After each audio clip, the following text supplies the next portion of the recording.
You are listening to the Horse Radio Network, part of the Equine Network family. This is episode 178 of the Healthy Critters Radio on the Horse Radio Network. Healthy Critters Radio is brought to you by BioStar US. Find them online at biostarus.com.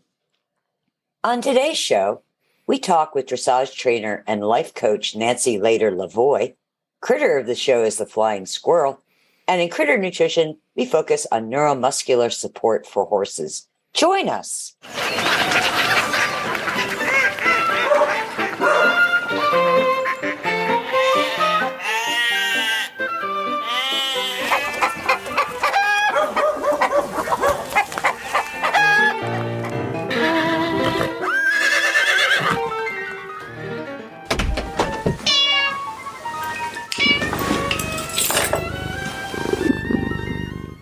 I'm Tigger.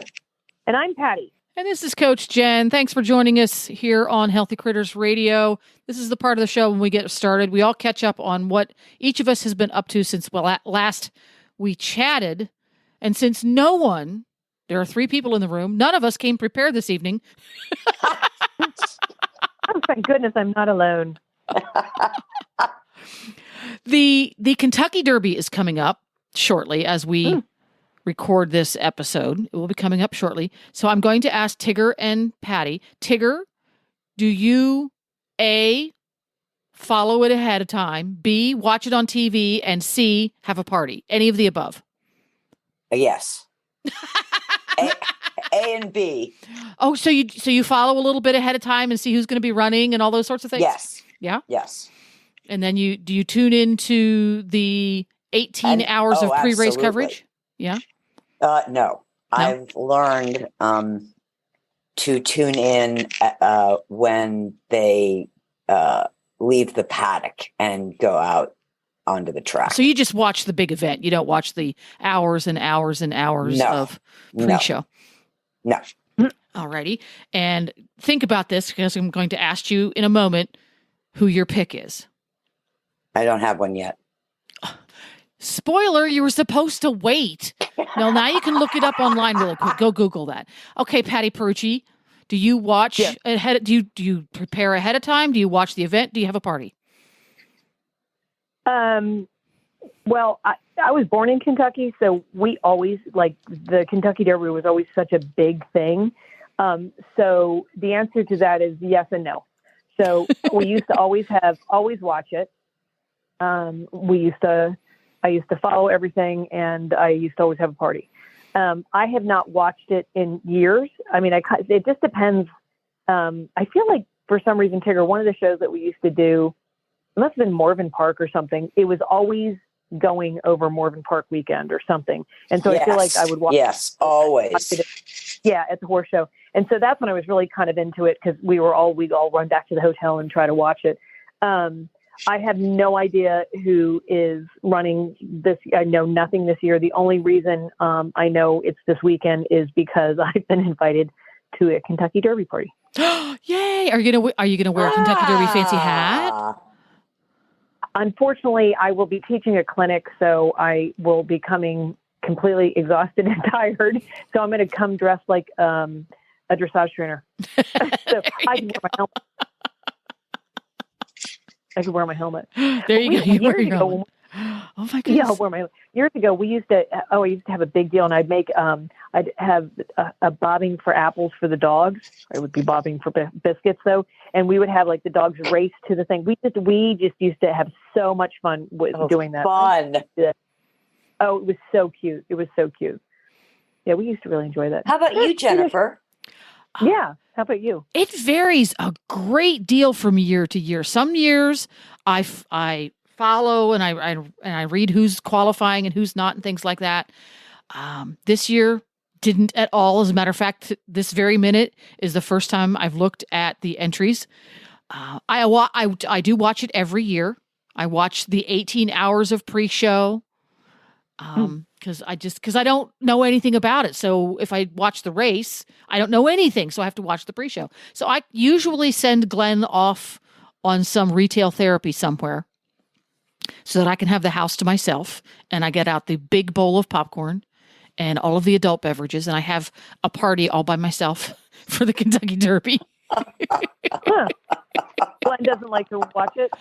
He watches the race. He'll get back just in time to watch maybe a half an hour before and then the race itself. But he doesn't care to watch the 18 hours of backstories and he doesn't need to watch all that. He doesn't care. Yeah, that's for me alone. Yep. Well, I can tell you, I live with Peter, a former racehorse owner, and he follows the sheets, the racehorse sheets. Yeah, he keeps track of everybody's statistics. Yeah. Yeah. And that's how he does his wagers. It's, me, I look at the horse. So I like to look at them in the paddock and then when they're coming out and then I just go by the ones I like and the name. You have to like the name. Yeah. And a really good strategy if you want to put $2 on a horse. Any horse that I pick, do not. Okay, that's good to know. Oh. Okay. Yeah, I can't bet on a horse. It's just I end up betting on the one I want to win, not the one that should win. That's just I can't do it. Yeah. I'm terrible. Okay, so the next question is, Tigger, do you watch the Preakness? Yes. You watch the Preakness. Okay, Patty, do you watch the Preakness? If I watch the Derby, I'll pretend to watch the Preakness. But okay, yeah. Okay. Now the obvious question is, Tigger, if two different horses won the Derby and the Preakness, do you bother watching the Belmont? Yes. Do you really? Uh-huh. You're dedicated. Good for you. How about you, Patty? Probably not. Thank you for being honest. Yeah. Yeah. Probably. I like the Belmont because it's so long. Yes. Yes. Each race has its own, not even mystique, but challenges. Absolutely. Absolutely. Yes. The Kentucky Derby is really a traffic challenge. Yes. If you need to be a city driver to be able to yes. navigate the Kentucky Derby, you're right. Yes. And then the Preakness is who's the soundest. Mm-hmm. After the Kentucky Derby. And fastest in a short distance. Yeah. And then the Belmont is who can breathe the longest. Is endurance. Yeah. Yeah. Yeah. I find myself, when the Breeders' Cup comes around, I only watch they have two classic races that are really long. They're the only two I watch. The rest of them I don't fuss with because I love watching, again, the longer races. There's so much more strategy and, it's a surprise at the end sort of thing going on. Cool. Well, there we go. That's our Derby talk for the year. Good luck, everyone. Whether you bet or have a party or both, have fun. And now I think it's time for us to move on to our next topic here on Healthy Critters Radio, which is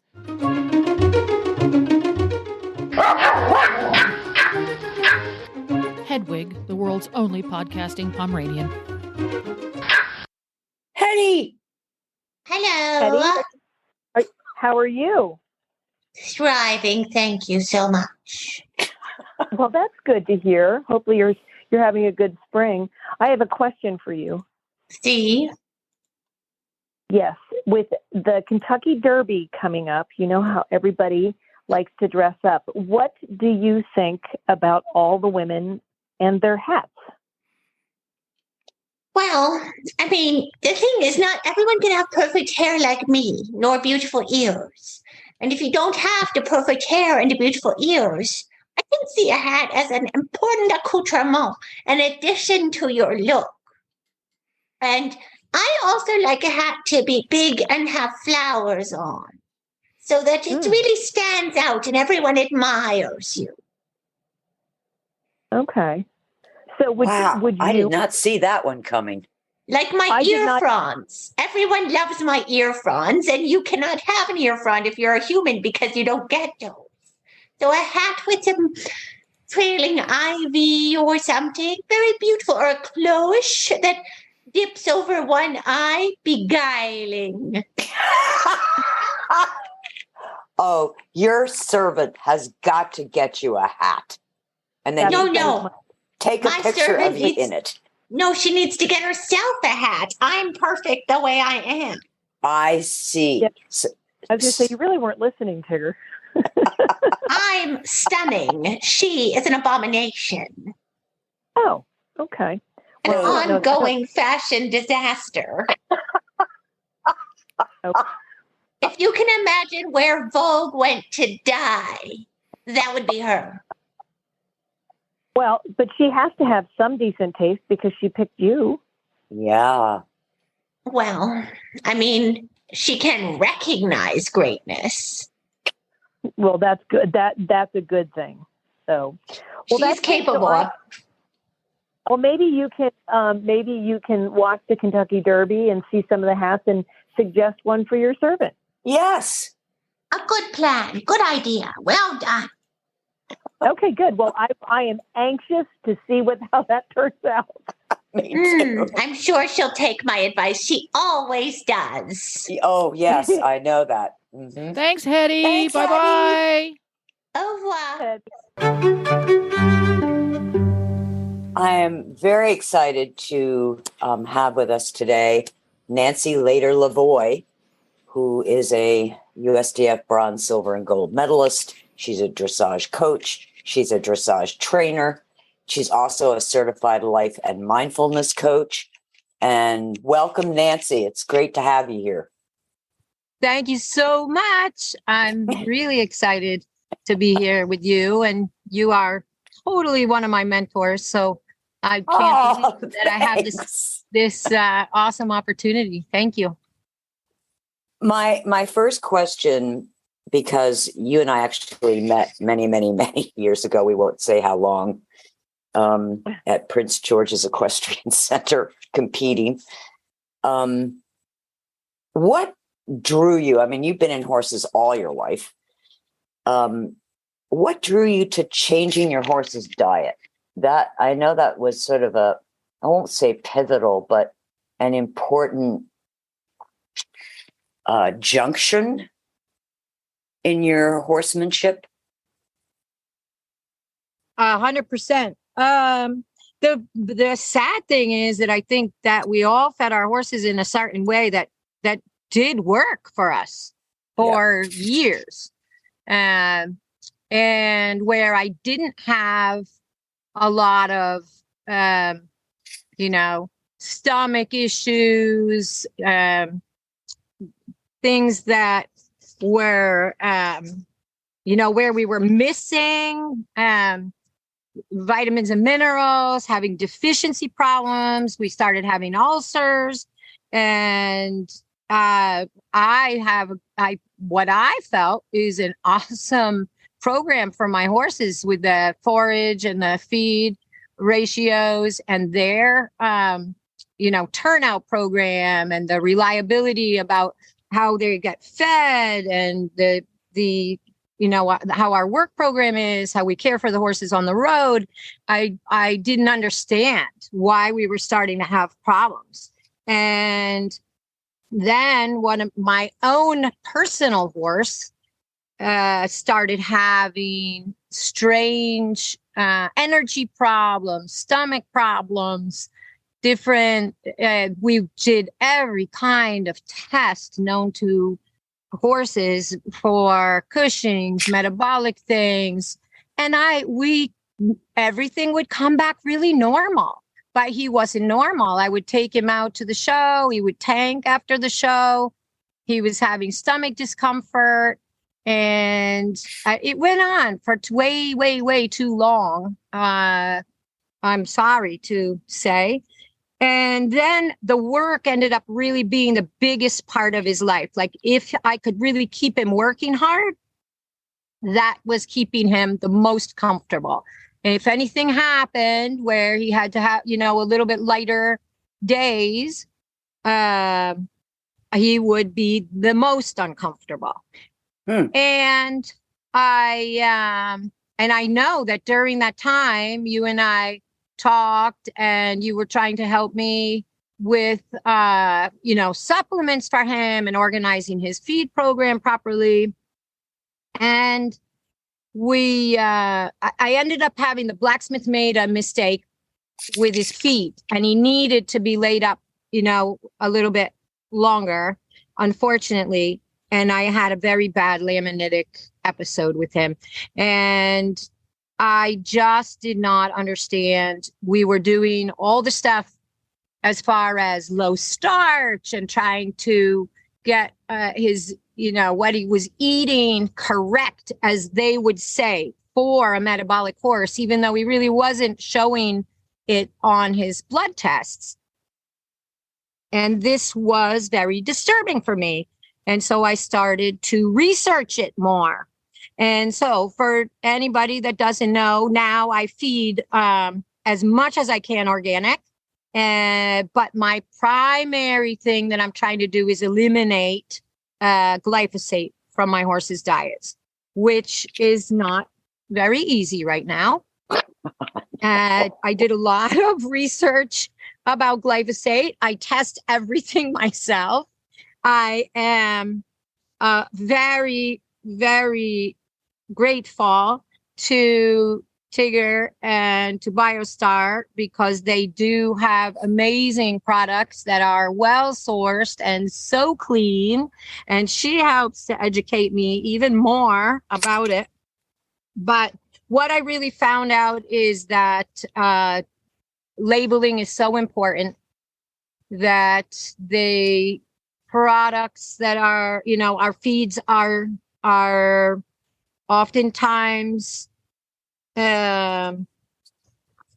mislabeled or kind of leading us in the wrong direction. The grains that are in them are byproducts of the energy industry.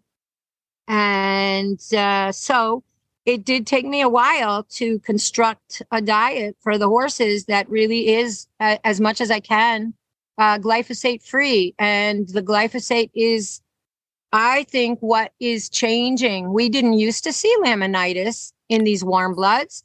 We did not have such a mineral deficient grains, and we did not have these problems with vitamin E deficiency and so on. So, and the more I find out about it, the worse it is. But I feel that the benefits for my horses, and I have to do it with my hay too.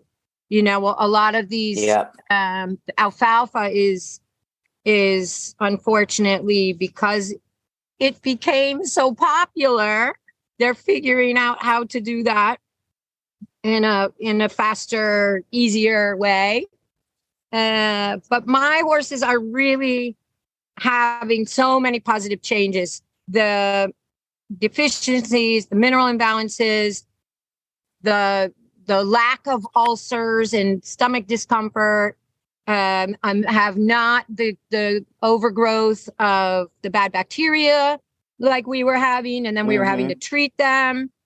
The nervousness that was coming from places that I did not understand, immune problems, arthritis, inflammation, all of these things are, just, I can have a barn full of contented and comfortable horses, even that, their muscles and the way their fascia is and everything is just changing. And I had a super interesting thing over the winter with one horse that wasn't on our diet.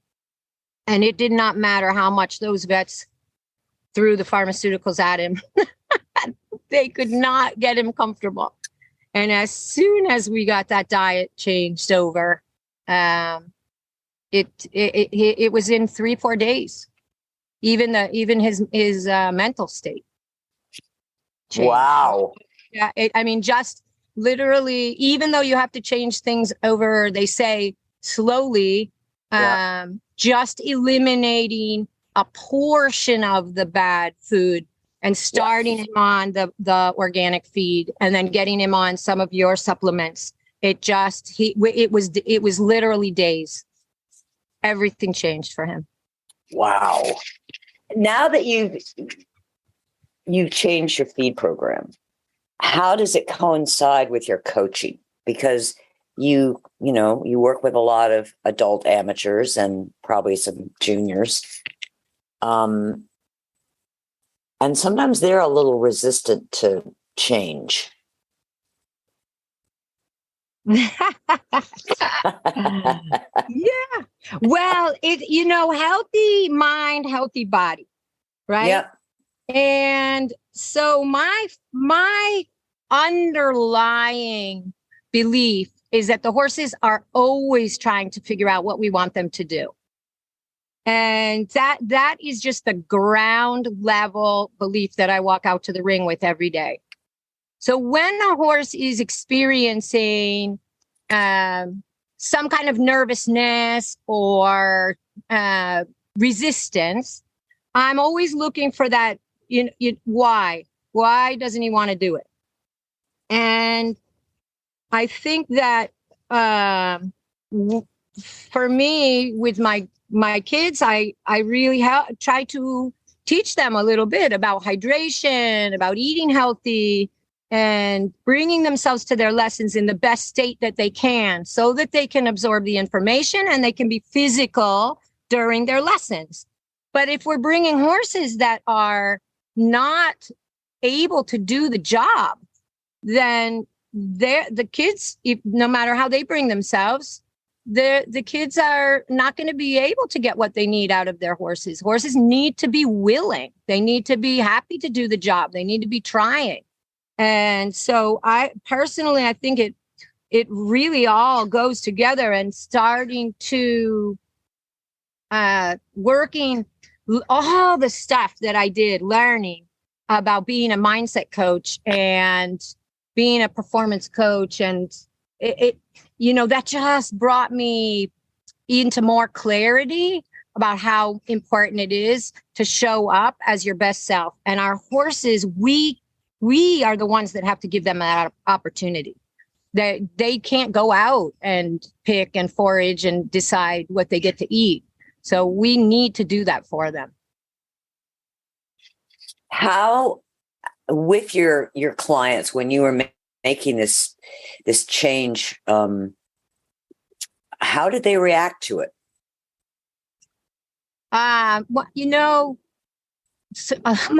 Most of the horses I get to choose what's going on, and so I don't have a lot of that input. Okay. Other people are resistant, so then they do their own thing, and I just try to make suggestions, and they can utilize that information or not. That's up to them, of course. And then the one that we ended up over the winter that was just such an eye opener for me was we didn't want to change too many things at one time, right. And he came in a distressed state, and so those kind of things, we eliminated a lot of things. We treated some things. We worked with him. We did a lot of work to get him relaxed in a training way. And, I talked about the subject, but of course, everybody's like, that's really hard. I don't know if I can get it. I don't know if my barn at home can get it. I'm not sure that's going to work for me. And so I did a little bit background work trying to find the products that I thought were going to work prior to making the changes. So the horse wouldn't have to change. And then, I wanted to know he was going to be successful on that way prior to her going home. So I did a little background work, tried to make sure what she could get. Of course, we're here in Wellington. We're so lucky. We can get anything we want. So I had some choices down here that she didn't have up there, but we were able to put together a really nice situation. And I think that my own horse pushed me. This guy now who had, almost died is working. His blood is testing 100% normal. It has no allergies anymore. He was intensely allergic. I had just so many things wrong. And, unfortunately, competition is probably not going to be at a high level in his future anymore, but he's living an awesome life right now. And so he was, for me, okay, I'm sold.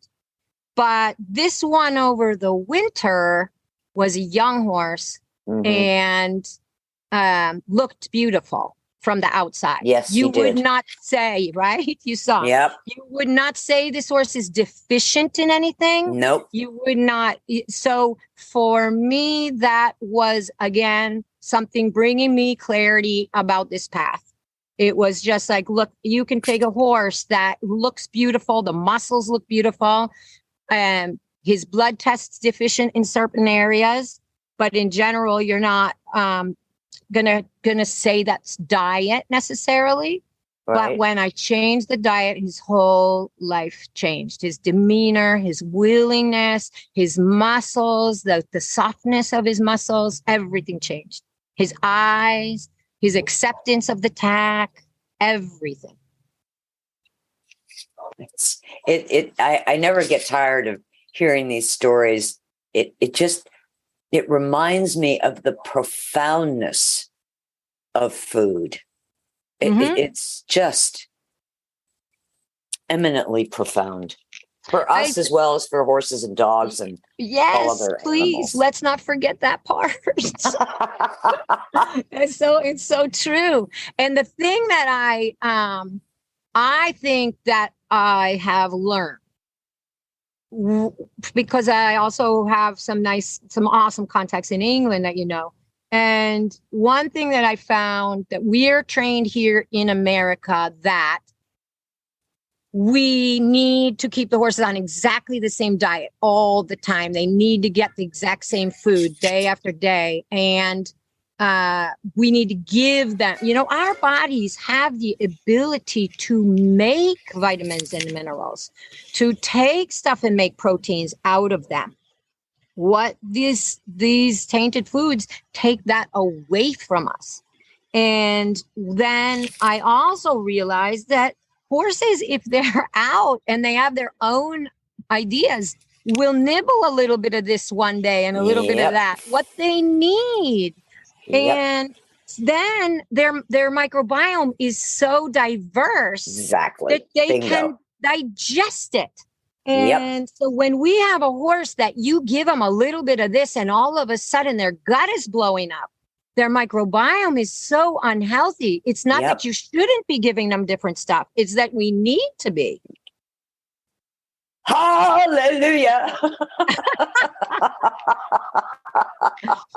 So it's awesome because it's just working for me so great. And I love being able to help other people, with this and negotiate it with competition horses and people that I'm meeting, that I can help with it, because of course it's easy if you're in the exact right location and, you can do this and that, but we travel back and forth. I'm out at the horse shows, and I definitely have found, the ability to find the products that I need to keep my horse and not go broke.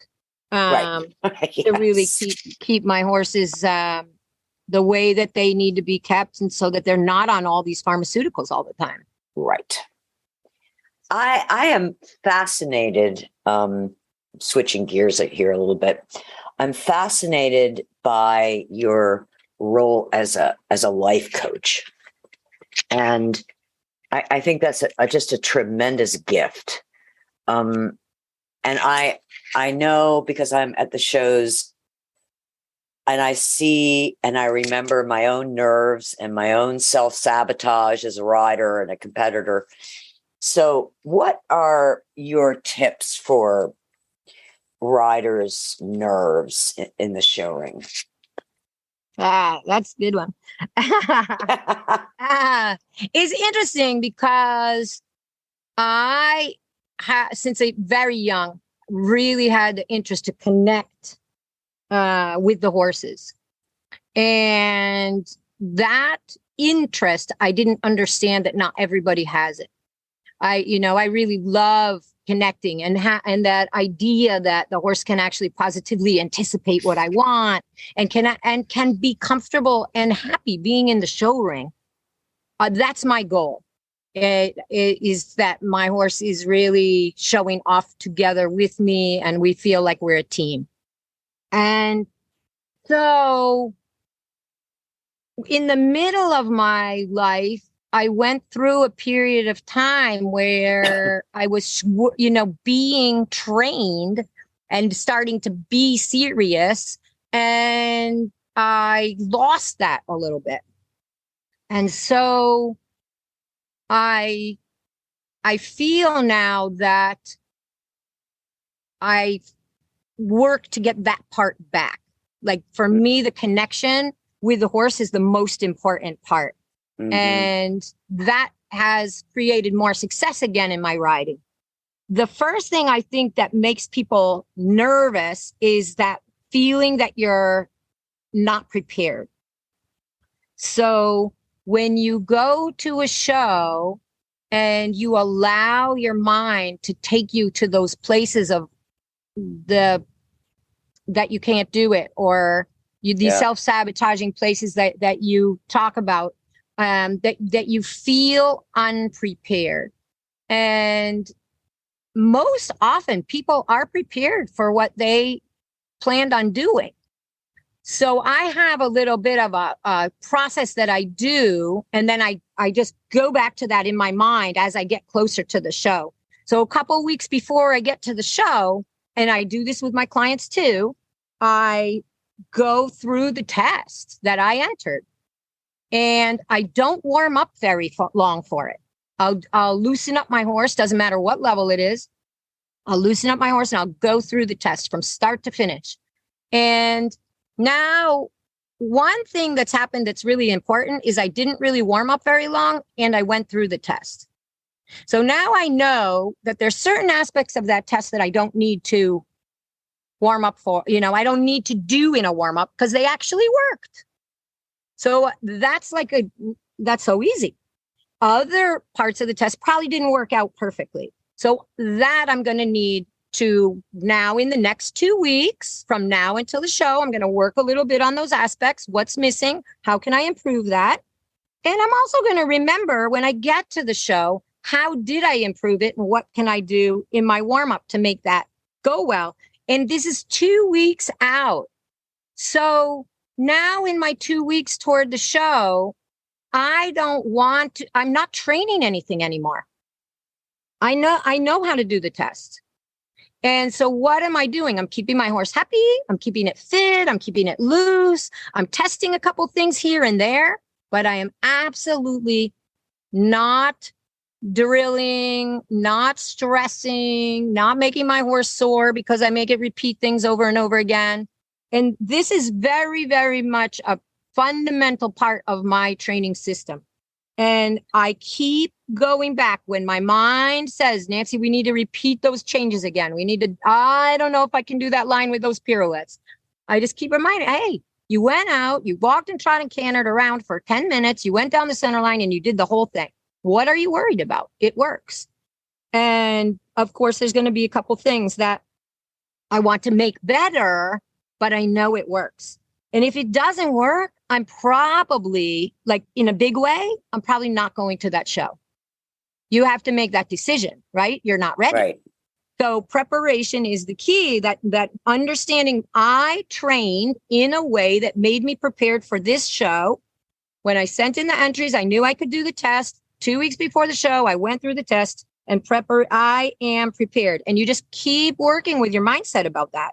I can do it. And if you really can't do it, either drop down a level or go to the horse show in school or talk to your trainer or do whatever you need to do, but you don't want to lose that trust and relationship in your horse by starting to force things that aren't, something isn't quite working if it doesn't work. Yeah. So then the other things are what other people think. Right? Yep. So if you're worried at a show, then something in your mind is not with your horse and it's not with that connection. And you're thinking too much about what other people think. And so what I teach about that is that when you go to a show, set for yourself some intentions. Who do you want to be at that show? What does your horse need you to be? And what is the purpose of that show? Are you trying to qualify for something? Are you just trying to get your horse out and give it experience? Are you really at that thing? Is it the finals and you really want to lay down that top level test? But set that intention before you go and then live in that person with those values throughout the weekend. And some people might not enjoy that, but that's not your problem. Everybody's going to go to the show. If you really think about that, everybody's at the show for a different reason. Some people, it's their first show. And so they are going to be living that experience. Some people have had a bad experience and they're going to be there just trying to negotiate being at the show and staying relaxed. Their bar night might not be that high. Do we need to judge them for that? Of course not. Let them have their things and let them have their own values and live in that for the weekend. And the other thing that I really think is important is don't take on that attitude of faking it until you make it. I just don't like that. Yeah. When you're faking it till you make it, you're pretending to be someone you're not. That's always going to feel bad. And for sure, your horse is going to know all about it. Yep. Our horses are our mirrors. So yep. I think that's another reason why that setting that intention is so important, because then you can connect with your horse. You can give yourself that space. Your horse is your partner. You can't manipulate it around the ring and think that things are going to work out. So for me, I develop that relationship before I get there. I try to set my intention and then hold on to it and remind myself about it when I'm there. And then there are certain things that we have to remember when we get to shows. We have to stay hydrated. We have to eat right. We have to learn how to breathe before we get there, right? Visualization for your test is, really, really good. If you know the venue that you're going to, you can visualize that test at the venue prior to getting there. And then you feel a little, breathe through those tense moments and find your body, doing it before you get there. That can really help too. Well, Nancy, this has been a great conversation. You are so full of great tidbits and knowledge. And I wanted to tell our listeners that having been to Nancy's barn, I can say, and I don't say this about a lot of people, but you are a true horsewoman. And it's a real honor to work with a real horsewoman. And we need to make really more horsewomen. I hope so. Let's keep teaching. Yes, exactly. If you're interested in talking to Nancy, getting some life coaching, working with her, having her for clinics, it's NancyLaterDressageHorses.com, and it's in our show notes. So you can contact her through her website. And again, Nancy, thank you so much. And thank you for your support of BioStar. Real horses and real dogs are healthier, perform better, and recover more quickly on real food. That's why BioStar empowers horse and canine owners with 100% whole food nutrition, supplements, and feeding programs.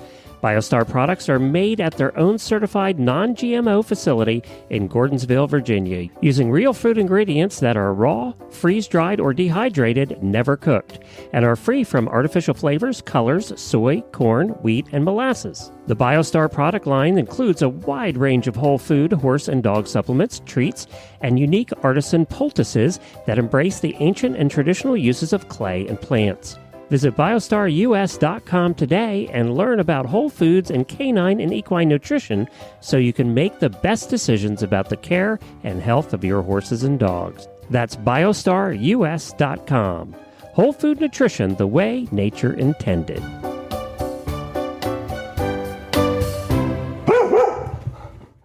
we're now at the critter of the show, which is the flying squirrel. And I know Jennifer's going to ask what inspired me, and I'm going to beat her to the punch and tell her, of course, Rocky the Flying Squirrel. Yes. From Rocky and Bullwinkle. Yes. Huh. I the last show, if you didn't listen, we were talking about our favorite TV or movie dog, and I came up with Rocky the Flying Squirrel and was soundly admonished Chastised. for it. So there we go. Just a little background. So tell us about the flying squirrel. Do they really fly? Yes. Well, they glide. They're gliders. They are part of a tribe of 50 species of flying squirrels. Wow.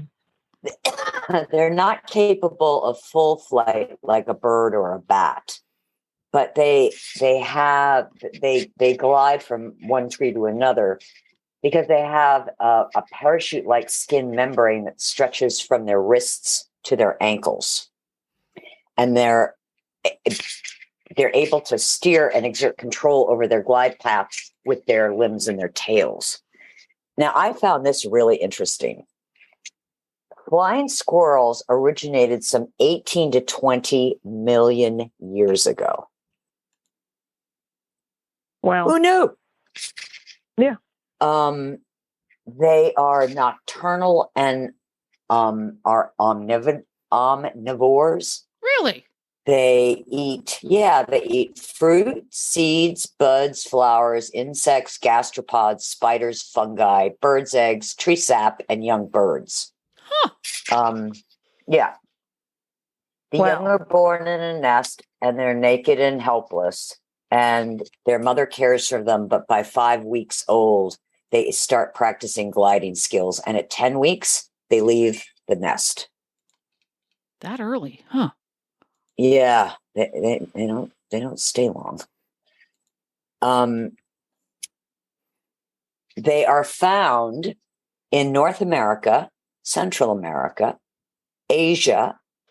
There is a range of the Siberian flying squirrel, which is in Northeast Europe, Russia, Finland, and Estonia, which I thought pretty fascinating. And their life expectancy in the wild is pretty short. It's 6 years. But they can live up to 15 years in zoos. The mortality rate in young flying squirrels is high because of predators. And the predators are tree snakes, raccoons, owls, martins, fishers, coyotes, bobcats, and feral cats. In the Pacific Northwest of North America, the northern spotted owl is a common predator of flying squirrels. And their flying squirrels are nocturnal. So because they're not very good at staying safe in flight during the day. And their reproduction is February and March. And the female lives with the babies in a maternal nest site in trees. The males do not participate in nurturing their offspring. Gee, who's surprised?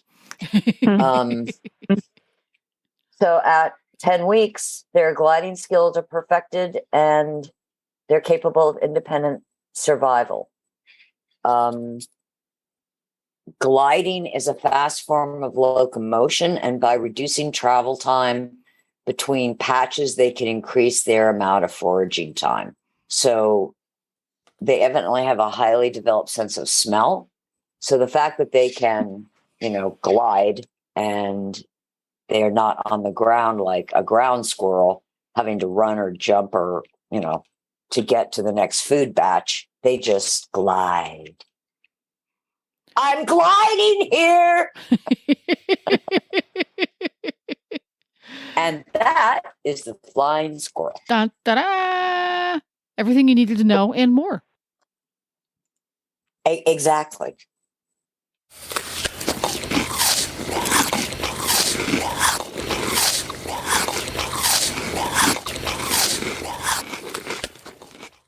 And now we're at Critter Nutrition, and the topic is neuromuscular support.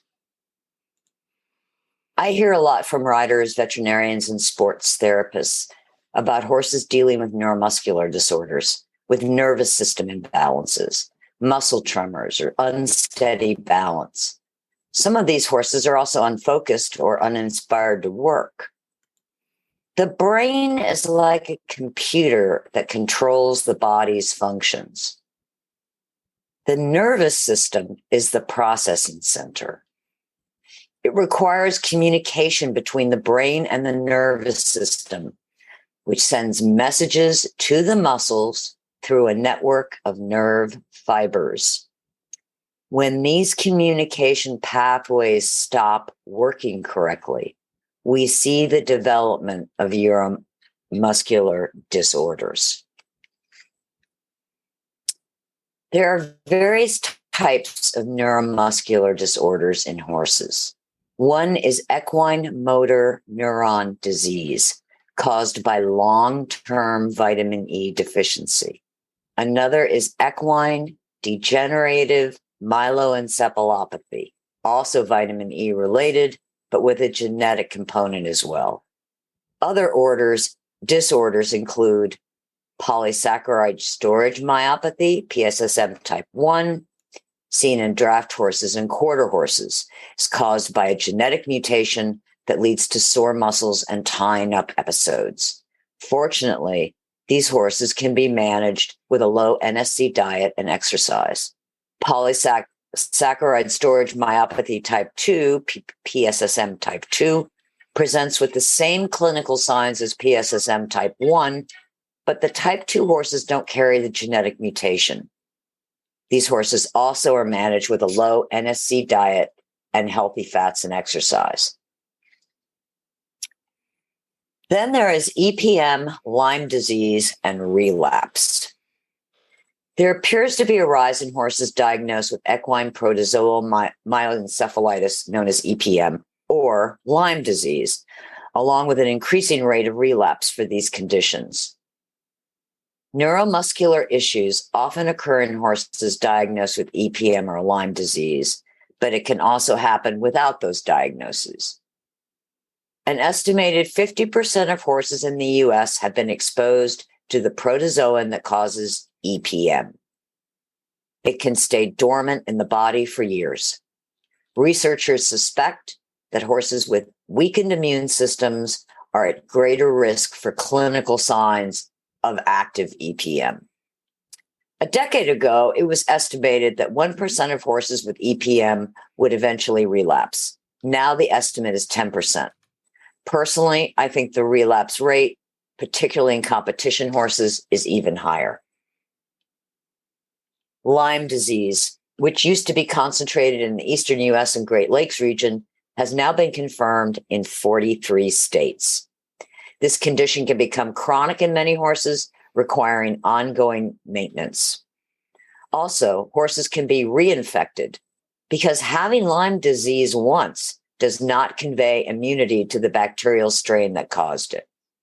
One of the major contributors to EPM relapse and chronic Lyme is stress.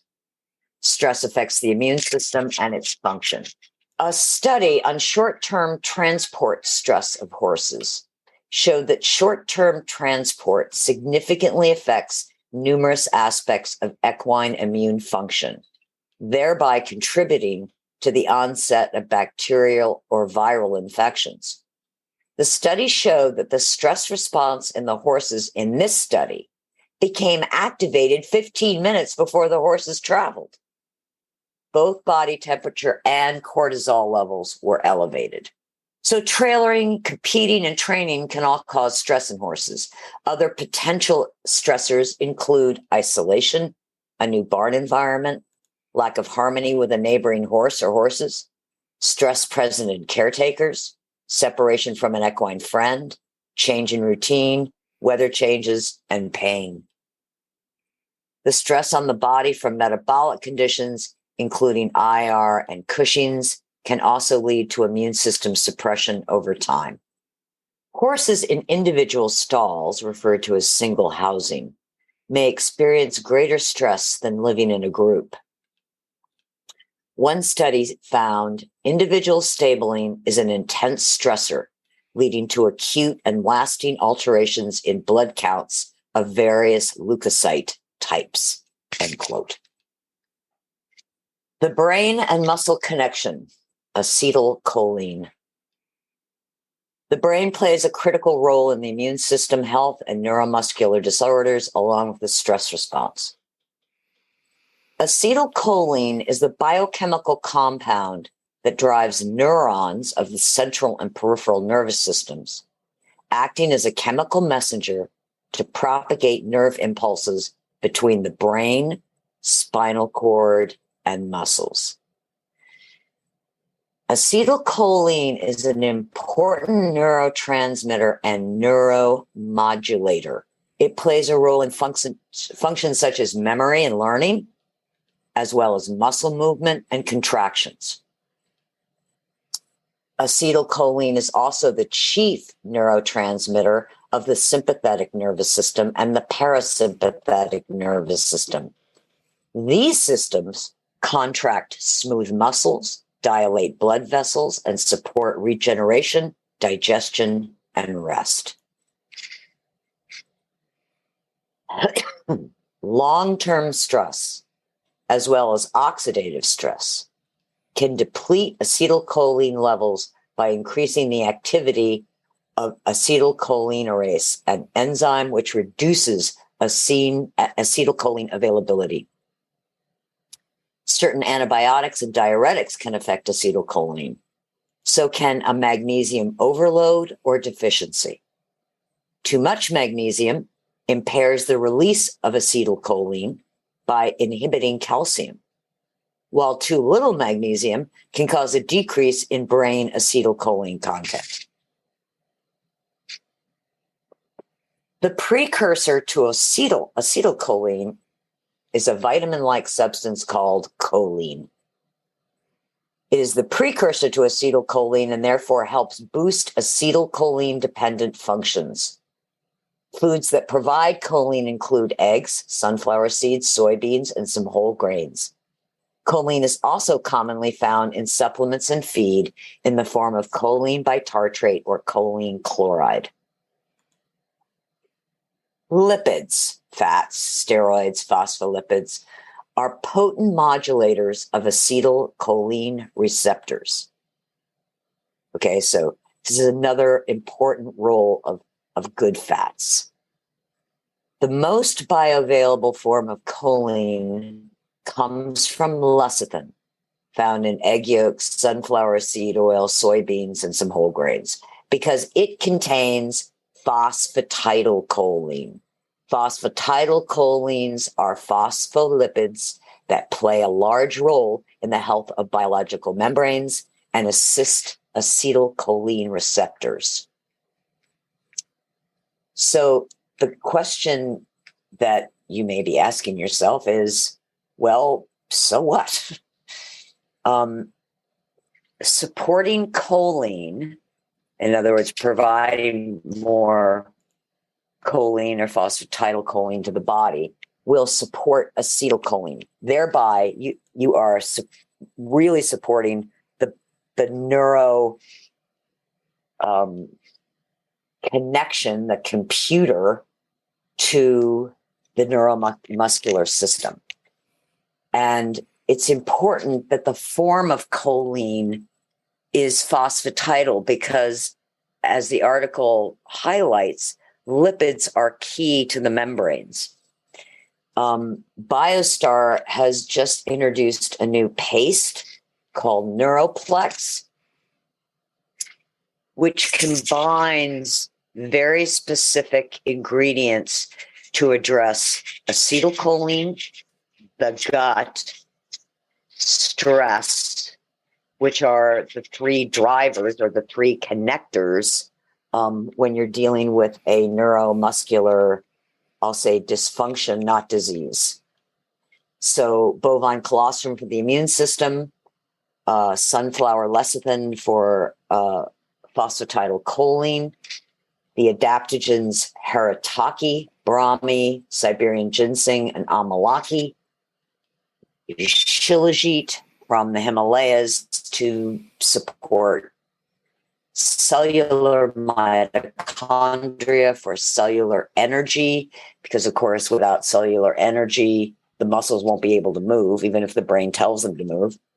And nerve protection from lion's mane mushroom, and gut support from some live probiotics to help balance the gut microbiota and keep the pathogenic bacteria at bay. It's a paste. It's easy to give.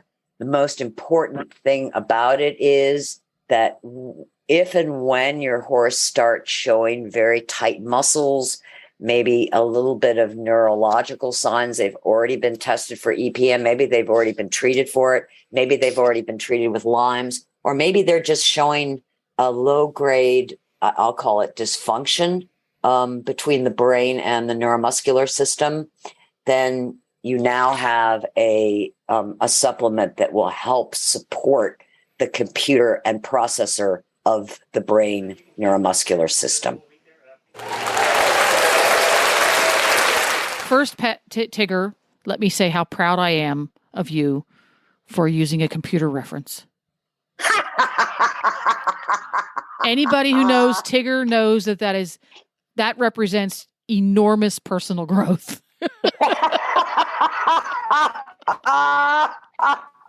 Enormous.